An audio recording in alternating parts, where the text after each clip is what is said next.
Në ditën e rinis këtë 8 dhjetor, kryetaria e Bashkisë së Vlorës Brunilda Mersini e ka nisur ditën me një grup të rinj, duke mbjellë lule në një nga zonat më të populluara të qytetit, siç është ajo tek Treracat përballë teatrit Petro Marko.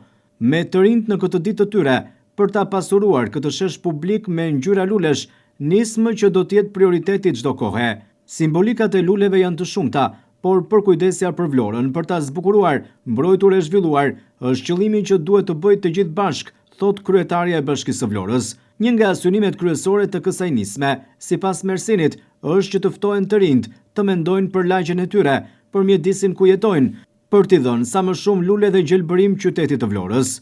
Sot është 8 dhjetori, është dita e rinis, edhe në pranin time janë disa të rinj që janë përgjigjur thirrjes së kryetares së bashkisë për të filluar ditën me mbjelljen e disa luleve që janë lule me ngjyrë të kuqe, pra jemi në pragun e festave, edhe simbolika e mbjelljes së luleve ka edhe për harmoninë e festave.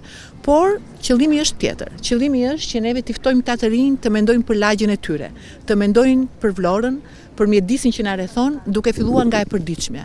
Dhe e përditshmja fillon edhe me anën estetike dhe vizuale të qytetit. Këtij qyteti duhet t'i kthejmë edhe lulet, duhet t'i kthejmë edhe energjinë e të rinjve, dhe kush më mirë se ata duhet ta nisë këtë ditë duke mbjell lulet e para për festat e Krishtlindjeve. Teksa u zhbashkuar të rinjve në aksionin për mbjelljen e luleve, duke mbjell edhe vetë mes tyre, kryetaria e Bashkisë së Vlorës Brunilda Mersini u ka bërë thirrje qytetarëve që të kujdesen për ambientet e gjelbërta dhe ato të përbashkëta si pjesë e rëndësishme për qytetin. Mersini thot se bashkia në këtë zonë po projekton edhe ndërtimin e një këndi lojrash për fëmijët. Ne bëjmë dhe thirrje qytetarëve të gjithëve që kjo iniciativë jona do dhe ta kuptojnë qytetarët që mos i dëmtojnë këto lule, edhe pse jo dhe të kujdesen dhe banorët e lagjeve ta kenë si një pjesë të tyre këtë lule.